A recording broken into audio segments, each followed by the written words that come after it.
Can a machine age have a soul? Does our current age have a soul? A century ago, writer and preacher Gerald Stanley Lee stood beside the rails of the new century and asked that very question in his book, The Voice of the Machines. Before we talk about The Voice of the Machines, I first want to talk about the man who wrote it, Gerald Stanley Lee.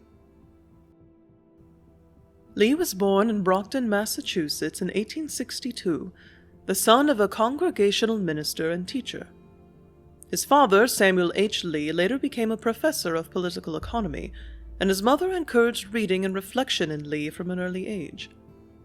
Lee's upbringing was steeped in the pulpit and in the classroom, in faith and in ideas and intelligence and study.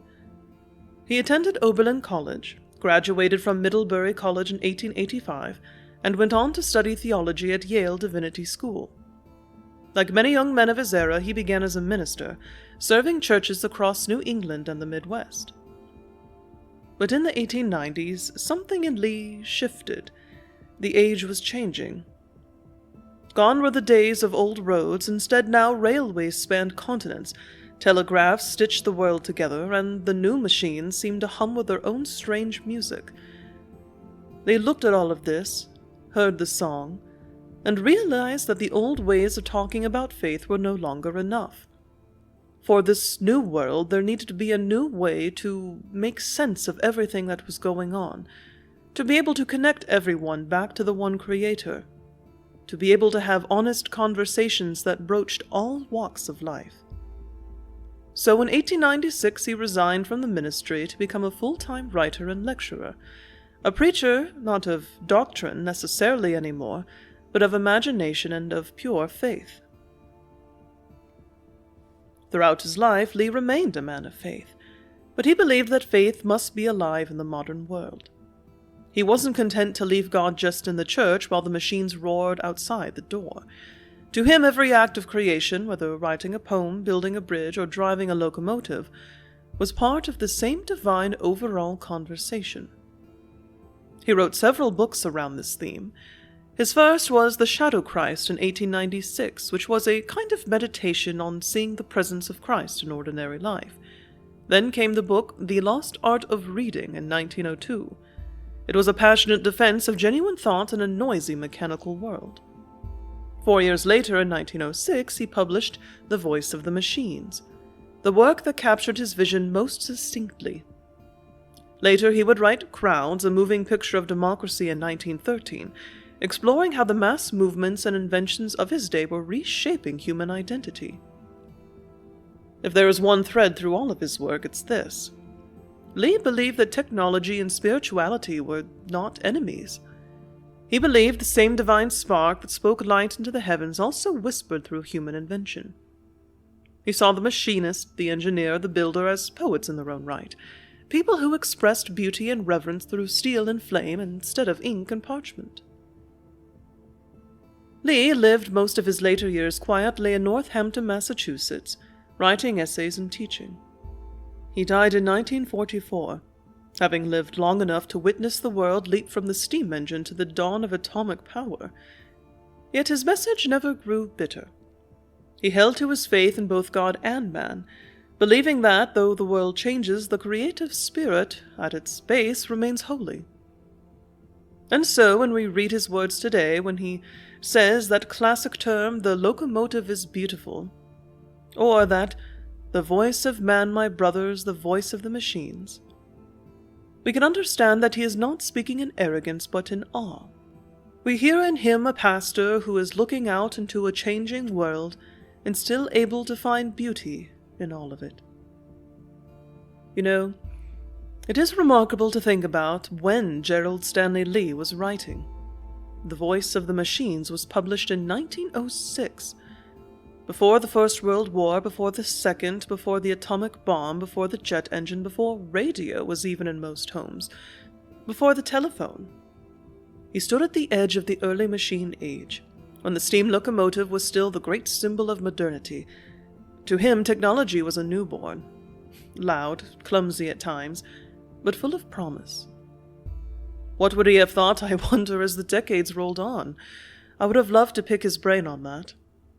Truly, when we look at his time and his life, he lived long enough to see the world tear itself apart in World War twice, to see machines become tools not only of connection and creation, but destruction on a scale humanity had never imagined before. And yet, even as airplanes rose into the skies, and electricity lit up the streets at night, and even as radios carried voices across oceans, Lee never abandoned his belief that the machine could still carry a soul, that human creativity was still divine in origin, that invention, even in a world at war, could reflect something deeply good. He saw in the machine not a threat to faith, but an invitation to faith, to call to bring the best of our humanity into the gears of progress. And when I think about that, about how much technology transformed even in his own lifetime, and then from his lifetime to ours, I can't help but wonder what Lee would think if he were to see where we were at today. Reading The Voice of the Machines, I couldn't help but sort of contemplate some main themes that I wanted to sort of talk about a little bit more. And one of them that really stuck out to me the more that I thought over his words, one of the greatest overall themes, is this: that human creativity and building is a form of worship. God the Creator, the one who fashioned stars and seas and the whole entire universe out of nothing, he gave us our own ability to make something. Our own ability to make anything is a gift borrowed from his hand. If you think about it, the world, creation, is a workbench, something that he can share with us, something that we, his children, can approach and see, how did you make this? Lee doesn't see machines as cold or godless. He sees them as sort of prayers, something that we as children build and hold up to our Father to see and say, look, I can make something too. It's the joy of imitation, like a child who watches their parent build something wonderful and then eagerly tries to make something of their own. Now, what we make is not perfect or infinite, but it's real and filled with a kind of love. Our machines, the locomotive back in the day, the airplane, electricity, and cars and boats and skyscrapers, they're all signs of that divine spark that was given to us. We look at the natural world, observe how God made everything: flying birds, rivers that carve paths, animals, plants, natural disasters. We see all of this. We see the bones of the earth, we see the power of electricity, and we decide to try our own hand at creation. We pull the metal from the earth, we harness the fire and the wind that he set in motion, and we shape them into things that move, things that live in a way by human intention. And in that moment we are not opposing God, we are agreeing with him. We are agreeing that it is a wonderful thing to be able to create, that creation is good, and that we want to keep creating. So, thinking of things in this sort of framework, we can see that, and we're going to keep coming back to the locomotive, as Lee mentioned it many times, but to Lee the locomotive was not merely just a machine, a hulk of metal. In a way it was, how shall we say, a cathedral in motion, a church on wheels, powered by the breath of human inspiration given to us by the Holy God. And so when we build, and this is whether with a hammer or we build with a keyboard, both tools, we are worshipping through invention. We honor the Creator by using the gift that he has given us. Creation is not a threat to faith. Creation is faith in action. And of course, as I was musing over all of this, my thoughts did of course turn to a darker portion of human nature. That is, unfortunately, that the story of human creation does not end in joy. And Lee as a minister knew that, and even though the voice of the machines came before the Great Wars, he lived long enough to see wars before that. He lived long enough to witness what machines could do when their poetry was stripped away. He lived long enough to witness, as all of us do, what humans can do to each other. He saw factories that made locomotives and plows, and he saw factories that made shells and rifles and bullets and all sorts of terrible things. He saw the skies, once reserved for birds, filled with machines that were not just wonders of flight and the ability of human beings to be able to soar in the firmament with their creator. Now they were filled with machines that dropped fire instead of bringing wonder. He witnessed, as we all do, how the brilliance of a human mind can be twisted into new ways, more creative ways to figure out how to harm another human being. This is the terrible twin to creativity. The same gift that built hospitals and made them more effective in being able to save life can build gas chambers. The same ingenuity that lifts a bridge can collapse a city in moments. And the same fire, the same electricity that was once used to warm and to power, can be used for the utmost destruction. How many of our inventions have begun in hope with the purest intention to simply help, only to become instruments of misery against their creator's wishes? And how helpless it is to sit back and watch as someone takes this beautiful creation, this thing that is a work of your heart and your mind, and use it for ill. Think about Alfred Nobel inventing dynamite to move mountains, to be able to build, create, to get to the bones, to build even greater things, to have tunnels to get from point A to point B and allow a surge of economy and to be able to help. And then spending his final years trying to move the mountain of guilt that came from other people using dynamite for other purposes. Think of scientists discovering radiation, dreaming of medicine, and even more science to be gained and an understanding of the world around us, only to see what happened in the eve of World War II. And even our modern tools of comfort, things that have come to just be normalized, that we have every single day, television, smartphones, automation, if we are not careful, they can quietly, and sometimes not so quietly, steal away pieces of our humanity until we are merely a shell of what we were supposed to be. This feels paradoxical in many ways, and it makes me think of God, a Father who gave us wonder and creativity and reason and the ability to think and dream and take that which is around us, this workshop and these materials that He has handed to us and said, "Look what I have made. See what you can build too." He breathed in us the power to build, and how He must grieve every day as He watches us wield this creativity as a weapon, and when we use it to tear down instead of build. If our creativity is a form of worship, then our destruction must be a kind of blasphemy. All that potential, that divine spark bending backward into darkness and pain.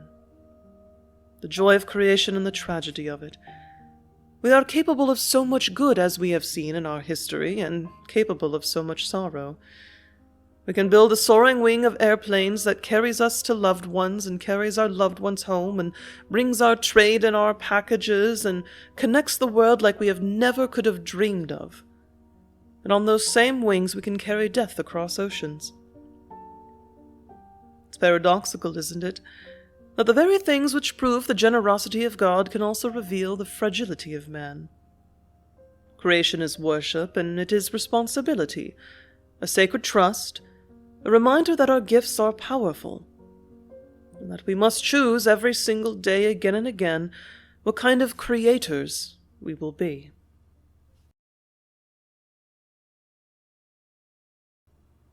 Another theme that I reflected on as I read The Voice of the Machines was Gerald Stanley Lee's point that there is poetry in everything. He said that poetry does not discriminate, that poetry is not some fragile ornament reserved only for sunsets and roses, and that poetry is a language of whatever moves the human soul. Now, whether that movement comes from natural wonder of the things going on around you and joy and love, or whether that comes from sorrow. What really stuck out to me at one point in the reading, and for some reason it was almost like I got a little jolt of electricity, was when Lee asks the haunting question of how many men must die on the railroad before poets allow the locomotive into their verses. How many men must shed blood with their machine before the machine is considered poetic?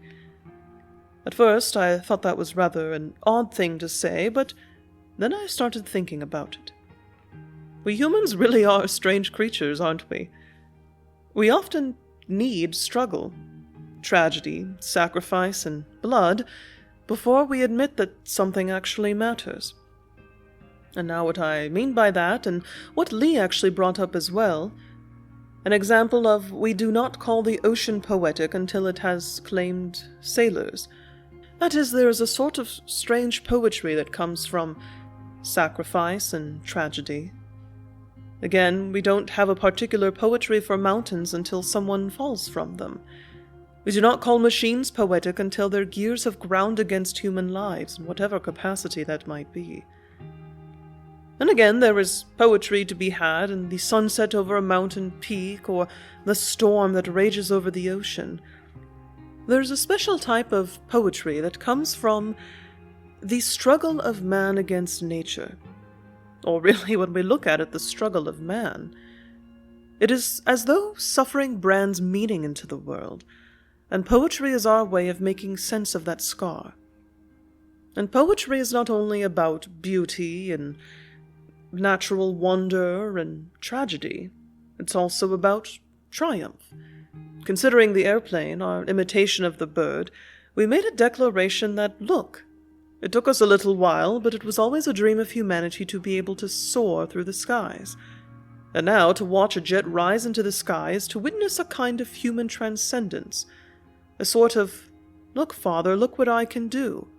I have seen what you have made, and here, by my hands, using the tools that you have given me, I too can soar into the sky.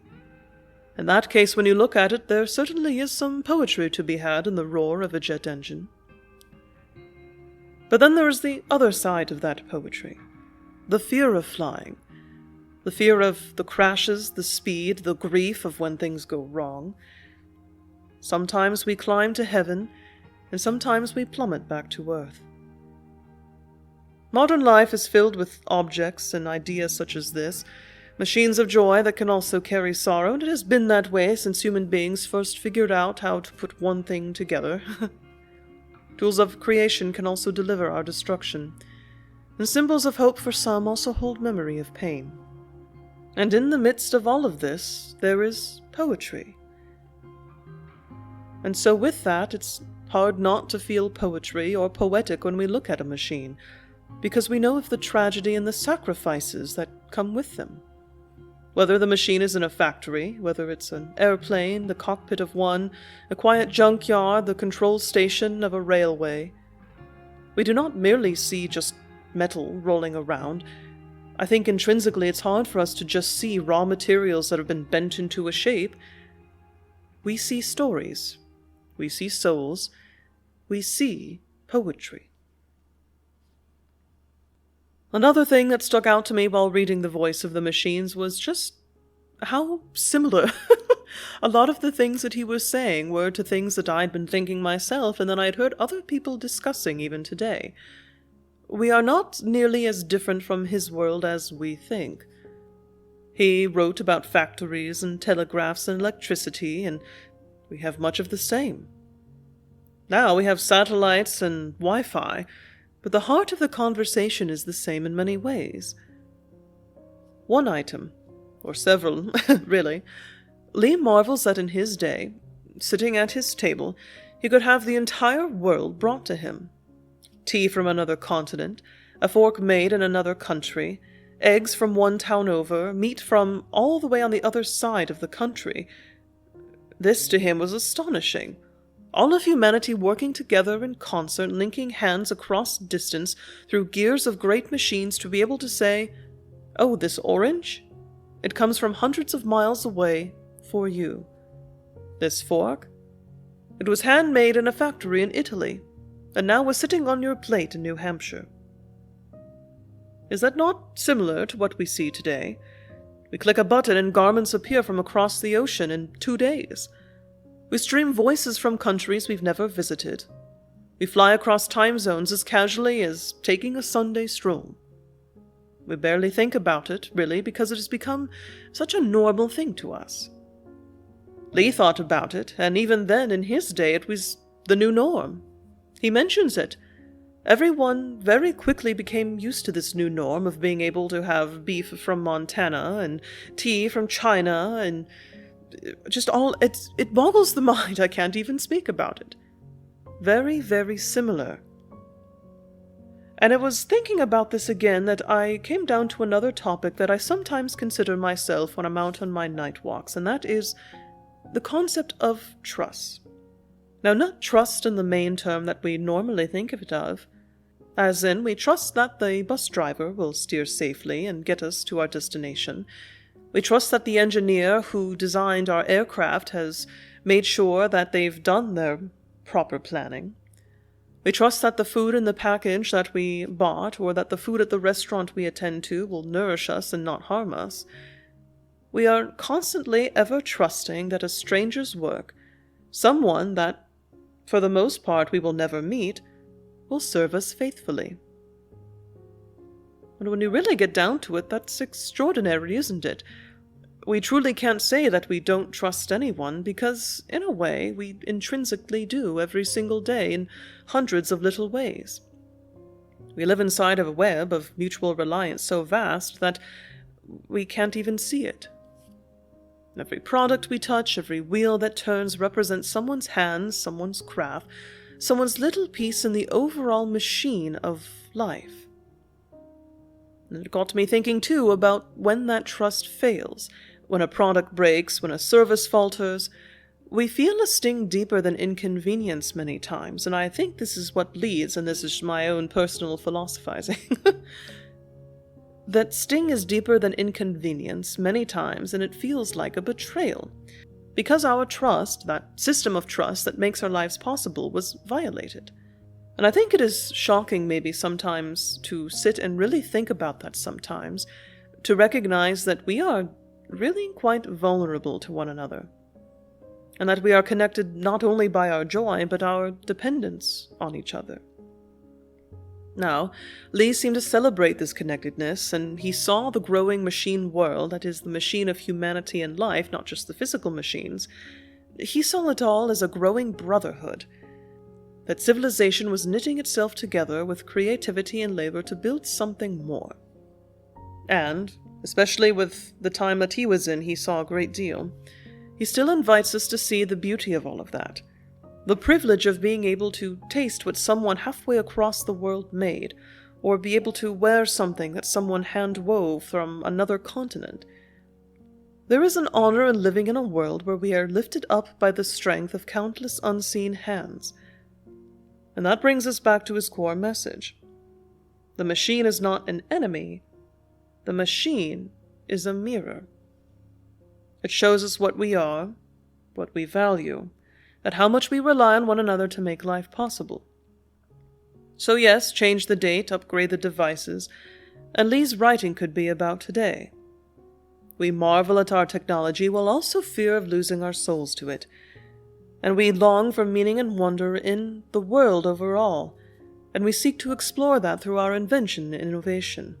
While his age was an age of rails and steam, and ours is an age of servers and satellites, we are still the same. We are humans, still inventing, still striving, still trusting, still searching for poetry in the whirring gears of our own creation. Sometimes we love what we see in the mirror, and we are proud of what we have accomplished. And sometimes we look into that mirror, and we realize just how far we've fallen. In conclusion, having examined and mused over the messages of The Voice of the Machines by Gerald Stanley Lee, we've talked about the themes of creativity as worship, poetry in the sense that poetry just simply is intrinsic to what we do, and that it exists in both joy and sorrow, and that we as human beings, no matter how much we say we don't trust anyone, we do intrinsically in a way that we don't like to think about sometimes, because that trust is a mirror. Yet having considering all of this, let us ask ourselves again, can a machine age have a soul? Gerald Stanley Lee believed the answer was yes, and after reading his words and again musing on it all, I believe that the answer still holds true today. Because there is inherently a soul in a machine age, There is a soul in every age. That soul is us. It is the hands that build, the minds that imagine, the heart that refuses to stop seeking beauty and innovation and more from this life than what the darkness and the pain and the sorrow tries to make it all out to be. Yes, technology can be overwhelming. Yes, it can isolate, distract us, and harm us. But we also can't deny that it has united us, that it has carried voices and people across continents, and has let us all share in the delights of creation and pushing the boundaries of what we as human beings can accomplish with the tools that our Father has given us. It all comes down to this, that we remember who gave us the ability to create, who gave us the intention behind the ability to create, and that when we create something, when we innovate something, is it something that is made with love, with compassion? Can we find awe in what we create? And can we honor the one who gave us the gift of making in the first place? Our machines can be vessels of worship. Our labor can be a liturgy. Our creativity a communion in a kind of way. And I know we've mentioned the darker aspects of creation. Again, it is simply part of our human nature.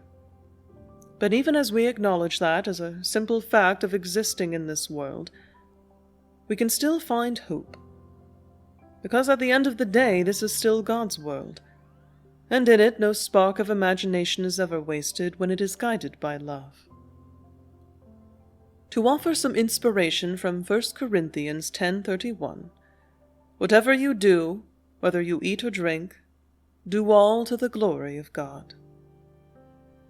Whether it's the simplest work of our hands or the most magnificent machine we will ever build, let us continue to create. Let us continue to see poetry in everything. Let us continue to listen to the voice of the machines, which is in its highest form the voice of man, my brother, and the echo of the God who made us all. Create well. Create with love, create with hope, create with inspiration. And may we all join hands together to combat the darkness that threatens us every day, to be able to look into the mirror and smile at what we have built. Thank you for listening to Vesta Vox and my musings over The Voice of the Machines by Gerald Stanley Lee. Pax vobiscum. Goodbye.